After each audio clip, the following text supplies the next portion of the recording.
Good morning students, online classes में फिर से आपका स्वागत है। हम लोग अध्ययन कर रहे हैं क्लास 10th का सब्जेक्ट सिविक्स और लेसन 4 है। ये लेसन 4 है। लोकतंत्र की उपलब्धियां।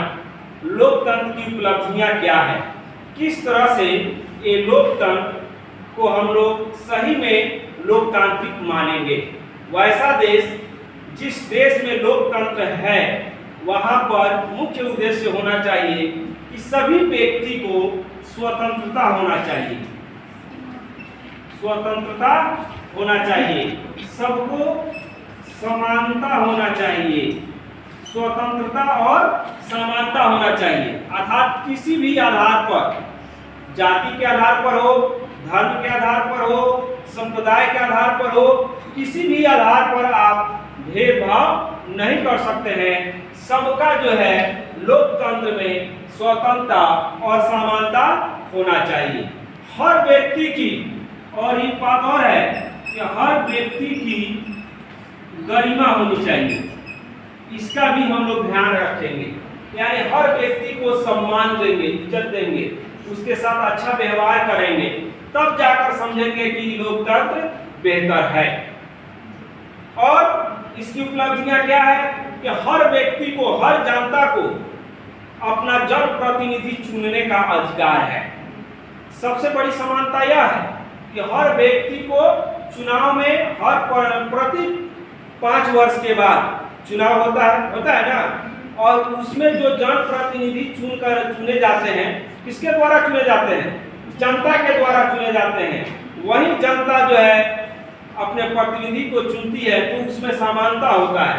यानी एक गरीब, उदाहरण देखिए, एक गरीब हो, भीख मांगने वाला व्यक्ति क्यों न हो, और एक धीरू भाई अंबानी हो, उसका वोट और इसका वोट, दोनों का वोट का समानता होगा, यानी दोनों एक समान, वोट में कोई अंतर नहीं। यही उपलब्धि है, यही गरिमा है, यही प्रतिष्ठा है लोकतंत्र का, कि सभी व्यक्ति को स्वतंत्रता मिले, किसी भी प्रकार का भेदभाव न हो, सबके साथ समान व्यवहार किया जाए, सबके वोटों का समान वैल्यू हो, किसी प्रकार का अंतर न हो। ये हमारी लोकतंत्र की उपलब्धि है, पहचान है। दूसरी बात है कि क्या लोकतंत्र अपने उद्देश्यों की प्राप्ति कर रहा है? यह तो उद्देश्य हो गया हमारा कि लोकतंत्र में स्वतंत्रता होना चाहिए, समानता होनी चाहिए, व्यक्ति की गरिमा की रक्षा होनी चाहिए, भेदभाव नहीं होना चाहिए, वोट देने में हर किसी का वोट का समान अधिकार होना चाहिए। ये तो बात सही है, बट इसका लागू हो रहा है जमीनी स्तर पर। आप अपने गांव, समाज, देश में देखिए कि वहां पर लोकतंत्र किस तरह से फैला है। क्या वो सच्चा लोकतंत्र है? नहीं है। यदि जिस जगह पर भ्रष्टाचार है, जिस जगह पर हमेशा हिंसा हो रहा है, जिस जगह का उम्मीदवार अपराधी है, जहां पर अपराध ही अपराध फैला हुआ है, गरीब अमीर की खाई है, जहां पर महिला और पुरुष में अंतर महसूस किया जाता है, वैसे जगह को हम लोग लोकतंत्र नहीं कह सकते हैं। लोकतंत्र कब अपने उद्देश्य की प्राप्ति करेगा? जिस देश में किसी भी तरह से भेदभाव नहीं होगा, किसी भी आधार पर नहीं होगा, और अपराध नहीं होगा, भ्रष्टाचार नहीं होगा।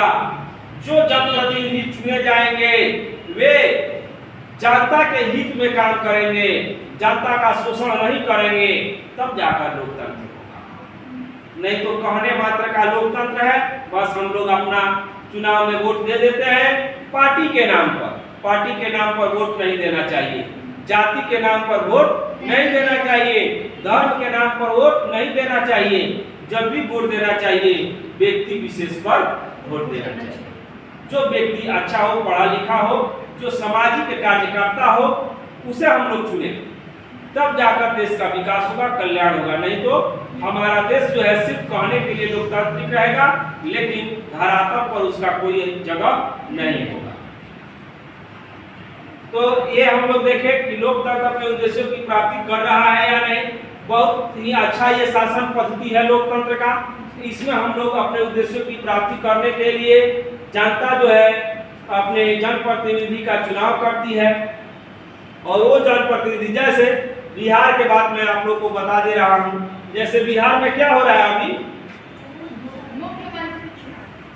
बिहार में जो चुनाव हो रहा है, मुख्यमंत्री मत कहना, उसको कहना विधानसभा, विधानसभा का चुनाव हो रहा है। बिहार में किसका चुनाव हो रहा है? विधानसभा। विधानसभा का जो चुनाव हो रहा है बिहार में, इसमें कितना सीट है? विधानसभा में बिहार में कुल कितना सीट है? कितने प्रतिनिधि चुने जाएंगे? 245 प्रतिनिधि चुने जाएंगे। और ये 245 प्रतिनिधि को कौन चुनेगा? जनता।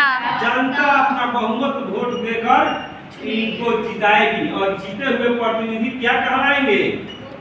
जनप्रतिनिधि, जनप्रतिनिधि, जिसको हम लोग विधायक भी कहते हैं। और ये विधानसभा में जाकर क्या करेंगे?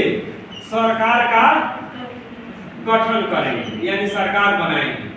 और सरकार बनाएंगे और वो जनता पर शासन करेंगे।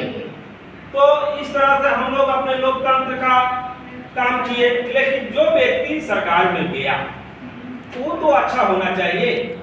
वो तो जैसे मान लीजिए विद्यार्थी है, कर्मचारी है, जनता है, सबको भलाई में काम करे सरकार, तब तो सरकार है। और वो चुना हुआ हम ही लोग का है, जनता का ही है।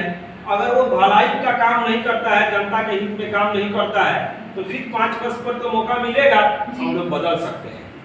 यही हमारा जो है कि उपलब्धि है कि 5 साल पर हम लोग बदल भी सकते हैं। सेम इसी तरह लोकसभा का भी होता है।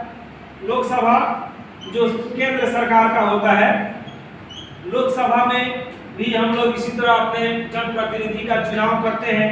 लोकसभा में कितने सीटों पर चुनाव होता है जी? तो 545 सीट है। लेकिन तो 543 पर ही चुनाव होता है। 543 पर ही चुनाव होता है।